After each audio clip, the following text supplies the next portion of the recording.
cohésion pose aussi la question de l'égalité. Ce principe et le principe de réalité doivent nous mobiliser et en ce sens, je m'en remets à Maître Lingibé.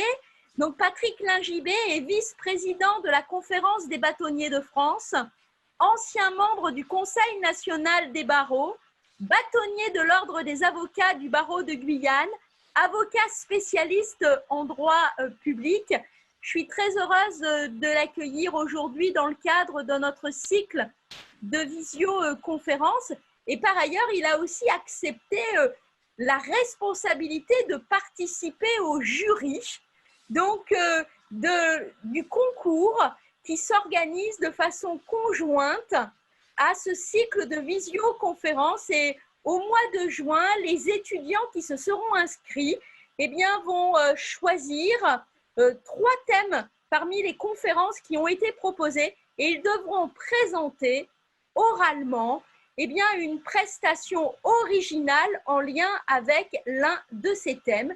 Et il a accepté de contribuer à nos côtés dans le cadre de ce jury. En tout cas, merci et merci de nous aider aussi à réfléchir au principe d'égalité et au principe de réalité dans l'outre-mer français. Patrick Lingibé. Merci Florence, bonjour à toutes et à tous. Très heureux d'être avec vous sur un sujet qui en fait souvent est énoncé, mais dont les subtilités sont souvent méconnues en fait dans la pratique. Ce que je vais vous présenter, le résultat en partie d'un article que j'ai publié dans Dalloz en matière pénale, parce qu'on m'avait demandé de réfléchir sur effectivement le principe d'égalité au regard des libertés. Et aussi d'un travail que j'ai mené en tant que vice-président de la Conférence des bâtonniers de France, dans une mission effectivement où il s'agissait de diagnostiquer les problématiques de justice qu'il y avait en Outre-mer. Donc, parler d'égalité en Outre-mer, présentant certaines particularités, semble incongru, voire en contradiction avec nos principes républicains. Pourtant, c'est oublier que l'Outre-mer a une histoire coloniale et que la colonisation était fondée sur un système inégalitaire où les habitants des colonies ne jouissaient pas d'une égalité native des citoyens et des citoyennes de l'Hexagone. Alors, dans un premier temps, après avoir rappelé préalablement ce que recouvre l'Outre-mer, même si ça a été dit, nous traiterons du principe constitutionnel d'égalité applicable sur tout le territoire. Et dans un deuxième temps, nous ferons le constat que ce principe d'égalité, on le verra à travers plusieurs exemples, est néanmoins tempéré en Outre-mer, voire même méconnu, nous verrons, par un autre principe non juridique, celui de la réalité.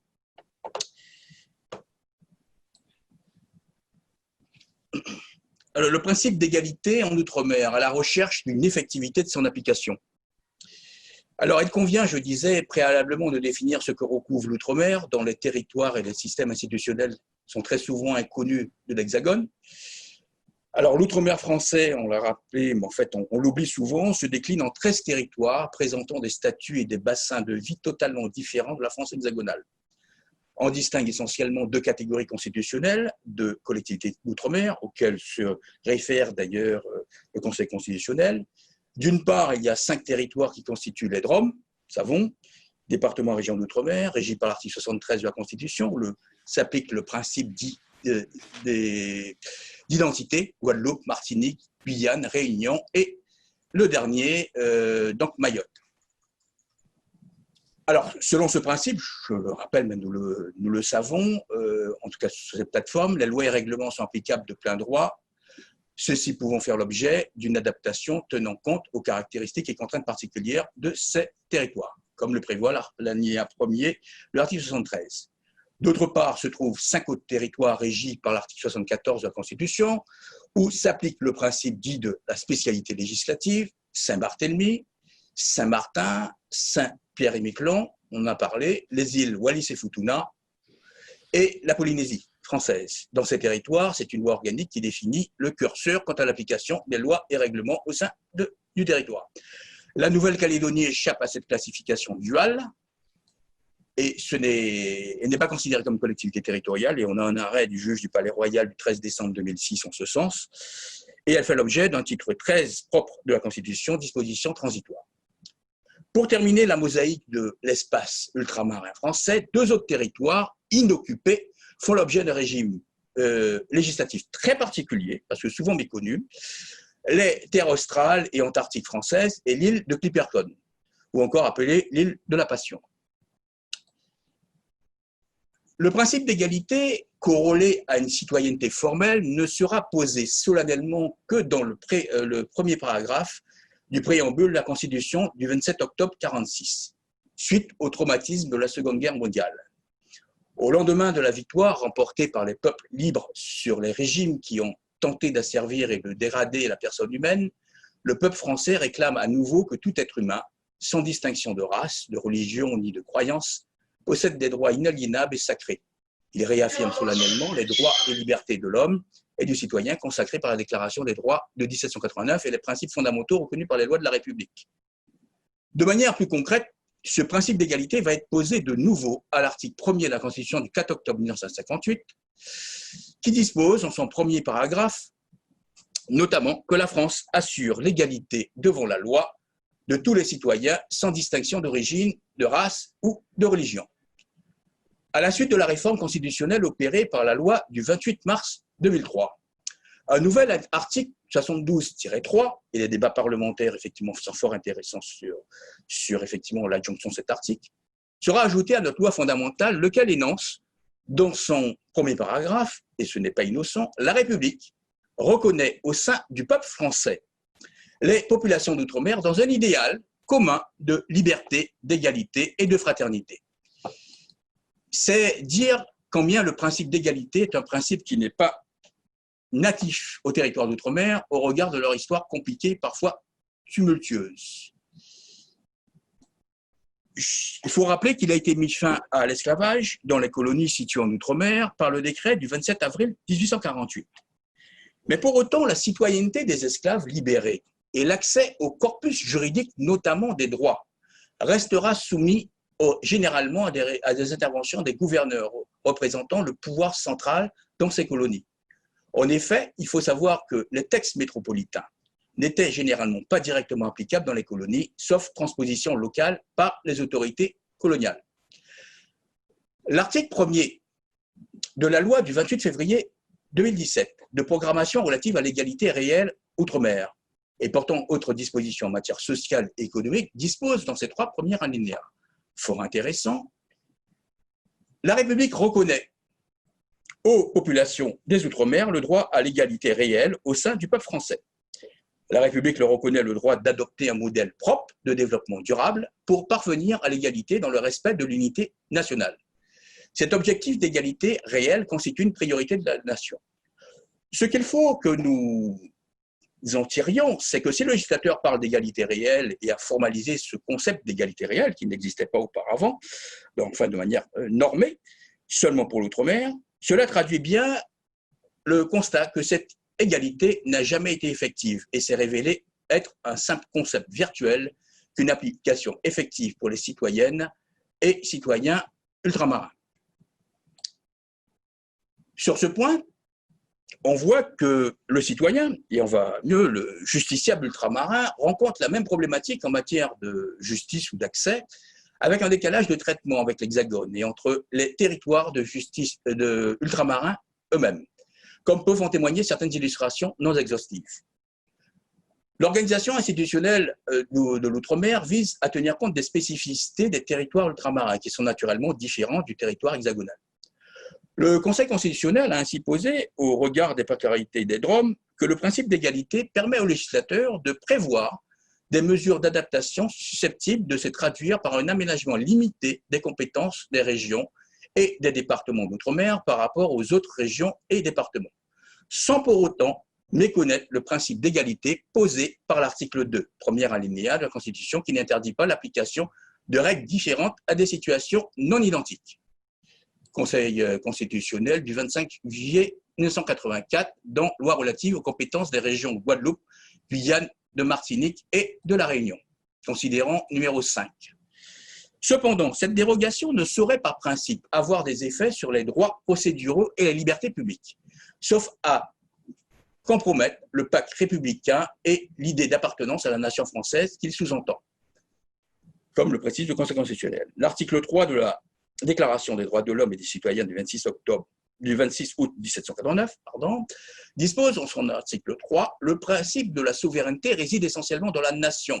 Aucune section du peuple ni aucun individu ne peut s'en attribuer l'exercice. » C'est ainsi que le Conseil constitutionnel a indiqué très clairement qu'indépendamment du cadre institutionnel et constitutionnel dans lequel les territoires d'outre-mer pouvaient évoluer, l'exercice des libertés publiques et des droits fondamentaux, parmi lesquels on retrouve les droits d'action et de défense en matière pénale, ne pouvait être par principe affecté par les particularités dues aux 10 territoires ultramarins.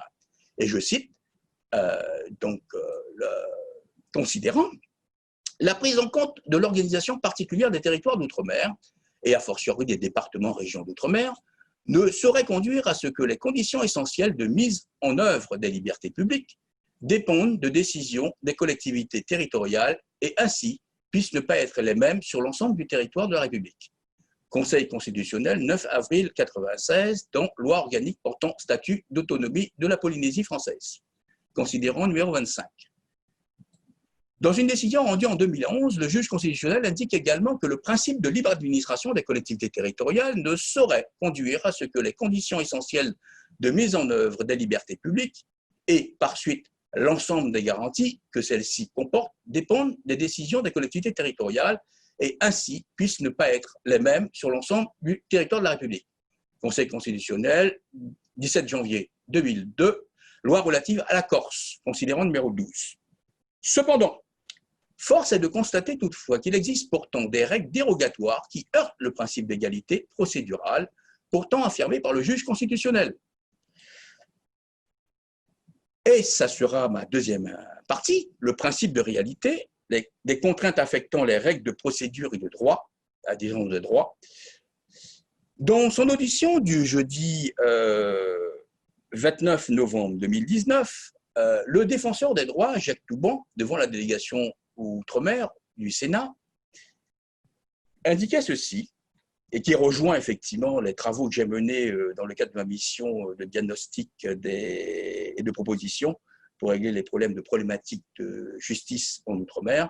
Et en fait, je remettais mon rapport le lendemain et la veille, il était entendu et on venait au même résultat. On a le sentiment, dit-il, qu'à beaucoup d'égards, les habitants des départements et territoires d'outre-mer n'ont pas le même accès aux droits.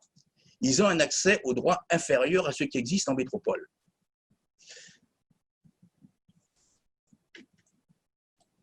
Alors, avant de vous illustrer, et je pense que vous serez surpris de certaines bizarreries, et pourtant appliquées dans notre République, sur le droit en outre-mer, je voudrais rappeler des chiffres parce que un système juridique ne se conçoit, il ne se développe et n'est appréhendé par le corps sociétal auquel il a vocation à s'appliquer que si on intègre effectivement les données qui entourent ce corps. Et un chiffre que je cite des indicateurs que j'ai pris dans mon rapport sur la problématique de justice, c'est celui de la pauvreté. Et je me suis basé sur un avis relatif à la pauvreté et à l'exclusion sociale dans les départements d'outre-mer qui a été rendu le 26 septembre 2017 par la Commission nationale consultative des droits de l'homme. Et il ressort les chiffres suivants. La Martinique se classe avec un taux de pauvreté par rapport au seuil hexagonal de 48,6%. Mais il faut savoir que les chiffres en matière de pauvreté pour l'outre-mer ne sont jamais ceux effectivement retenus au niveau, le différentiel par rapport au niveau du seuil hexagonal, mais ils ont toujours été contextualisés dans leur bassin. Par exemple, à Martinique, vous avez 48,6% et elle est ramenée contextualisée à 20,6%. La Réunion, son chiffre réel est 51,2%, ramené contextualisé 16%. La Guyane, 61,2% et contextualisé 30,2%. Guadeloupe, 49,1% et contextualisé 20,1%. Mayotte, vous ne serez pas surpris, chiffre réel 84,5%, contextualisé 32,4%. Et c'est souvent les chiffres contextualisés qui sont mis en avant. Pour rappel, le taux de pauvreté hexagonal se situait en 2017 à 13,20%. Le taux de pauvreté, qu'est-ce que ça nous enseigne? C'est que le taux de pauvreté en Outre-mer est de 4 à 8 fois supérieur à celui de l'Hexagone. Et l'étude n'a abordé que les seuls DROM, traduisant la grande misère sociale et sociétale de ces 5 territoires appliquant l'identité législative. Alors, je pourrais effectivement vous donner les chiffres sur l'indicateur de développement humain, qui est très intéressant, puisqu'effectivement, c'est un indice de bien-être, de confort, en vous disant qu'effectivement, la France hexagonale se classait, les chiffres, on se base sur 2010, 14e rang mondial, et que les Outre-mer se classaient au 76e rang, et pour Mayotte, 107e rang. Le PIB, en fait, conforte ça. Alors, ce qu'il faut retenir, c'est quoi? Le Conseil constitutionnel lui-même a été amené très tôt à déclarer constitutionnelles des dispositions législatives qui dérogent en Outre-mer à des droits procéduraux applicables sur l'ensemble du territoire national. Ainsi, il a validé les dispositions spéciales et dérogatoires au droit commun, décidant du caractère suspensif des recours en matière des étrangers en situation irrégulière uniquement pour les territoires de la Guyane et de Saint-Martin. Cela compte tenu des difficultés à réguler les flux migratoires atypiques se développant sur ces 2 territoires. Conseil constitutionnel du 13 août 1993, loi relative à la maîtrise de l'immigration et aux conditions d'entrée, d'accueil et de séjour des étrangers en France. Alors vous me direz qu'effectivement, ça peut se justifier, mais vous verrez qu'on va plus loin. Cela demande que le fait sociétal ultramarin percute la règle juridique en matière de liberté. 2 exemples pris sur 2 territoires totalement différents vont illustrer cette dérogation.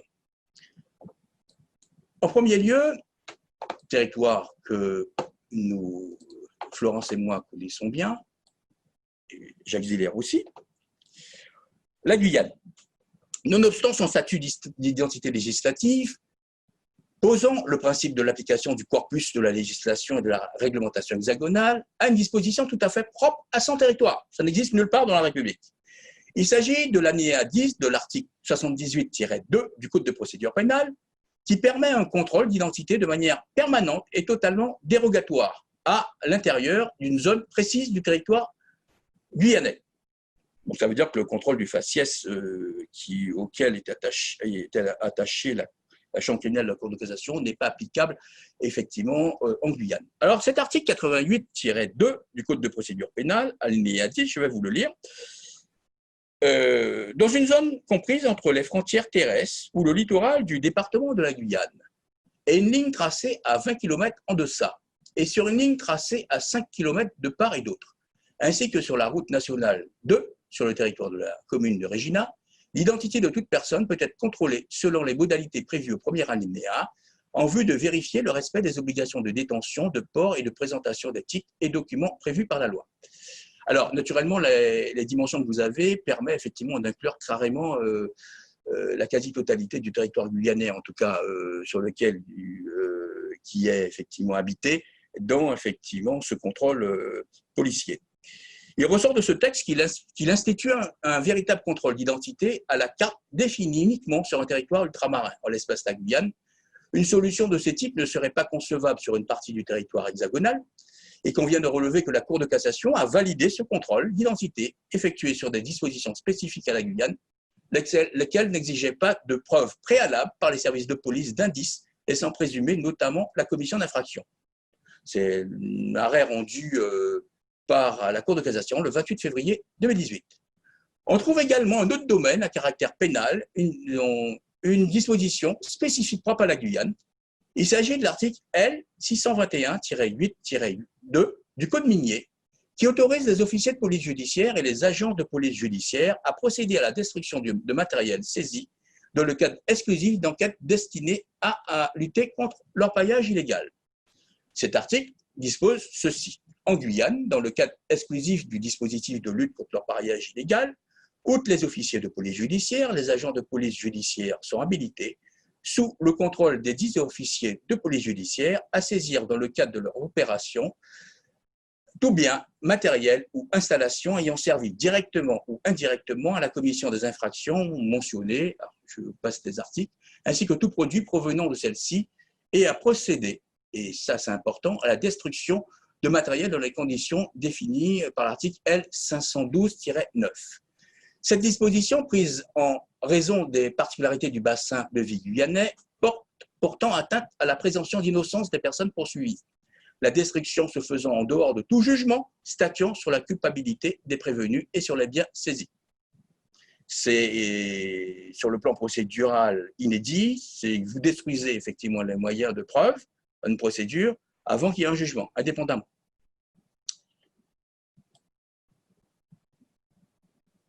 En deuxième lieu, nous prendrons une situation pour la moins kafkaïenne.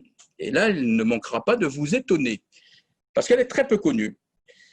Et ce sont mes travaux qui les ai permis de mettre en exergue, qui se déroule sur une collectivité territoriale d'outre-mer de la République. Il s'agit de la collectivité territoriale de Wallis-et-Futuna, qui a la particularité unique dans notre République d'abriter deux royautés, je vous rappelle, le royaume du VA à Wallis et les royaumes d'Alo et de Sigave à Futuna, les deux îles étant distantes l'une de l'autre de 240 km. Cependant, ce territoire a une autre particularité que sa royauté, touchant directement les droits fondamentaux. En effet, le Code de procédure pénale prévoit des dérogations particulièrement édifiantes en matière de droit de la défense. Ainsi, l'article 842 du Code de procédure pénale, que peu connaissent, dispose en son deuxième alinéa, dans le territoire des îles Wallis et Futuna, le prévenu peut prendre pour conseil une personne agréée dans les conditions prévues au dernier alinéa de l'article 814. L'article 814 du Code de procédure pénale prévoit dans son quatrième alinéa que dans les territoires des îles de Wallis et Futuna, il peut être fait appel pour les attributions dévolues à l'avocat à une personne agréée par le président du tribunal de première instance.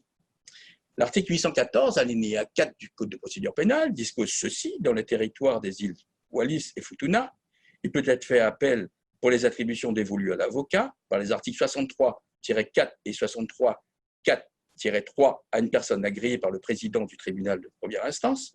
Lorsque cette personne n'est pas désignée par la personne gardée à vue, elle est d'office par le président de cette juridiction.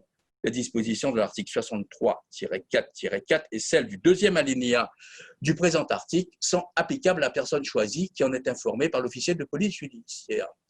Alors, Wallis et Futuna en a ainsi, pour faire face à la situation locale, créé des citoyens défenseurs, notion qui n'existe aucunement nulle part ailleurs, qui assurent la représentation en justice allant jusqu'à défendre les accusés devant la cour d'assises. Parce qu'il faut que vous sachiez que à Wallis et Futuna, devant la cour d'assises, ce n'est pas un avocat qui défend les accusés, c'est un citoyen défenseur. Ça n'existe nulle part parce que vous avez un principe qui est fondamental dans notre République, dans notre droit, y compris constitutionnel d'ailleurs, c'est qu'un accusé doit être défendu impérativement par un avocat. Il n'y a pas de pseudo-avocat ou de solution alternative. Et bien pourtant, sur un territoire de notre République, s'applique effectivement un droit totalement dérogatoire. Un tel dispositif est attentatoire pourtant aux principes fondamentaux de notre République. Il prive très clairement les citoyennes et les citoyens wallisiens d'une garantie fondamentale, à savoir celle de pouvoir se défendre dans des conditions normales en recourant à un professionnel du droit spécialement formé pour cela. Puisque si effectivement tout le monde devait être avocat, eh bien, ce ne serait pas la peine effectivement d'être formé, de passer un diplôme et voire d'être certifié en certaines matières. Tout un chacun trouverait un tel dispositif choquant s'il était appliqué dans un territoire de l'Hexagone et attentatoire aux droits fondamentaux. Pourtant, ce dispositif existe sur un territoire de la République, comme je le disais, situé en Outre-mer. Pourtant, une telle situation totalement inacceptable aurait pu être évitée si l'État mettait en place un dispositif d'aide financière permettant le transport des avocats du barreau de Nouméa, puisque Wallis et Futuna relève judiciairement de la cour d'appel de Nouméa, commis d'office à Wallis et Futuna pour assurer la défense des justiciables, principalement devant la cour d'assises. Cette solution de facilité en recourant à des citoyens défenseurs et pseudo-avocats par souci d'économie pour assurer la défense des justiciables est inacceptable au regard du principe constitutionnel d'égalité et des garanties en matière pénale qui doivent entourer tout prévenu ou accusé, quel que soit le point où il se trouve effectivement sur le territoire, aussi loin qu'il soit éloigné de la capitale parisienne. Cette situation hors norme pourrait être de nature à engager la responsabilité de l'État, cela va de soi. Et un parlementaire, d'ailleurs, que j'avais retrouvé en juillet 2018, avait posé la question à la garde des Sceaux sur le mécanisme du citoyen défenseur et en fait, naturellement, il n'y a jamais eu de réponse. Alors, je pourrais multiplier les exemples, puisqu'il y en a d'autres, sur d'autres territoires, qui montrent quoi? Que ce principe d'égalité, souvent avancé, lui-même subit des contorsions par le Conseil constitutionnel, par le législateur, par le pouvoir normatif, le pouvoir réglementaire, et où on appuie à une mosaïque effectivement d'atteinte à des droits, à des principes d'égalité sur des territoires. Je vais vous donner un exemple effectivement qui n'était pas dans mon intervention, mais que j'ai mis en exergue, c'est par exemple à Saint-Pierre-et-Miquelon. On parlait de Saint-Pierre-et-Miquelon. Il faut savoir qu'à Saint-Pierre-et-Miquelon, vous n'avez pas du tout d'avocat. Et en fait, on a inventé la notion d'agréé, qui pose réellement des problèmes, effectivement, dans les niveaux de compétences à donner des consultations. Voilà. En conclusion, ce rapide tour d'horizon démontre à travers ces exemples qu'il y a bien des dispositions tout à fait spécifiques et totalement dérogatoires en matière notamment pénale, mais on pourrait le prendre sur la matière civile aussi, appliquées sur certaines parties du territoire national qui se trouvent en Outre-mer. Cela démontre également que le principe d'égalité se trouve en percussion, voire en conflit direct avec le principe de réalité ultramarine, au terme desquels il ressort que les textes et les outils juridiques hexagonaux s'avèrent difficilement applicables et déconnectés localement. Cette réalité conduit à ce que le justiciable ultramarin, qui peut être le citoyen, ne se retrouve pas nanti des droits pourtant garantis et appliqués sans difficulté dans l'hexagone. Par exemple, une personne gardée à vue dans certains territoires ultramarins ne pourra pas disposer d'un avocat parce que les délais ne permettent pas à ce dernier de venir dans les temps requis. Par exemple, en Guyane, quelqu'un qui serait effectivement en garde à vue dans la commune de Maripasoula ne pourrait accéder de manière effective à aucun avocat. La Nouvelle-Calédonie offre effectivement un autre panel de situations avec effectivement des sites éloignés. La Polynésie aussi, avec ses 68 îles habitées et dans lesquelles effectivement vous avez des sites où manifestement on ne permet pas, aucun dispositif n'a été réfléchi pour garantir l'accès aux droits en matière de procédure, de protection. Il y a donc une inégalité territoriale quant à l'exercice effectif des droits garantis. Ceci est en fonction de paramètres très aléatoires variant d'un territoire à l'autre. Et ce que nous avons, par exemple, en démonstration en Guyane, c'est que sur le même territoire, les droits, effectivement, ce principe d'égalité n'est pas le même. Il y a donc le temps n'est-il pas enfin venu de reconnaître un véritable droit constitutionnel différencié pour l'outre-mer, ce que je suis un partisan farouche, cela afin de prendre en compte sans détour les réalités particulières du territoire concerné et de définir ainsi des droits protecteurs et des procédures protectrices adaptées qui tiennent compte de ces réalités sans pour autant remettre en cause des droits fondamentaux. Le principe d'égalité n'a de pertinence à s'appliquer uniformément, notamment en matière pénale, puisque c'est la matière par essence où ça attache la liberté, que si le cadre sociétal auquel il a vocation à s'appliquer est également uniforme. Or, c'est loin d'être le cas en Outre-mer et on confond trop souvent, et je crois qu'effectivement c'est ce paradigme qui a été faussé, en tout cas pour moi dès 1946 avec ce principe d'égalité, c'est qu'on a trop souvent confondu principe d'égalité et uniformité. Le principe d'égalité n'étant vocation à s'appliquer de manière effectivement stricte et uniforme qu'à partir du moment où vous avez effectivement un territoire uniforme sur le plan sociétal, ce qui n'est pas le cas pour l'outre-mer.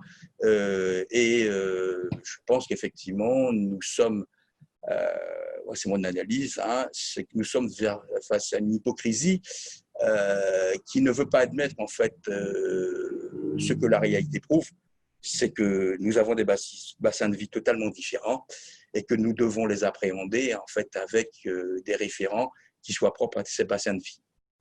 L'exemple de la Guyane est très clair. Nous sommes dans un bassin amazonien avec des réalités sud-américaines et des défis sud-américains qui ne peuvent pas être relevés avec effectivement un principe d'égalité qui ne peut pas s'appliquer très clairement tel qu'on l'a conçu. Tel que l'a conçu en fait le Constituant en 1946 et qui sans cesse est amené à créer en fait une tension permanente entre une réalité qui aboutit en fait, et on l'a vu quand on regarde les Outre-mer, on les analyse sociétalement, à des crises sociétales avec des violences. En fait, ça a été le cas pour chacun de ces territoires et qui prouve bien effectivement un mal-être qui provient, à mon sens, effectivement, de cette tension qu'il y a de plus en plus forte.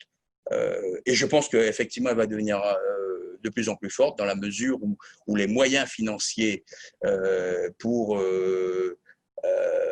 et notamment en matière d'Union européenne, vont devenir effectivement plus rares, ne serait-ce par exemple parce que le Brexit, en l'occurrence, on l'oublie, mais va percuter, à mon sens, la politique effectivement face à l'outre-mer, puisque la perte de la contribution de la Grande-Bretagne avait été chiffrée quand même à une histoire de 40 milliards que j'avais lu, et donc nécessairement la contribution, en l'occurrence les contributeurs européens devront effectivement se répartir ce manque à gagner de la Grande-Bretagne, et nécessairement je ne pense pas que l'outre-mer, de par son poids, sera la priorité en fait, voilà, de l'Union européenne. Merci. Voilà pour l'essentiel. J'ai terminé cette présentation. Je n'ai pas présenté tous les exemples, mais il y avait des exemples. Dans le cadre du débat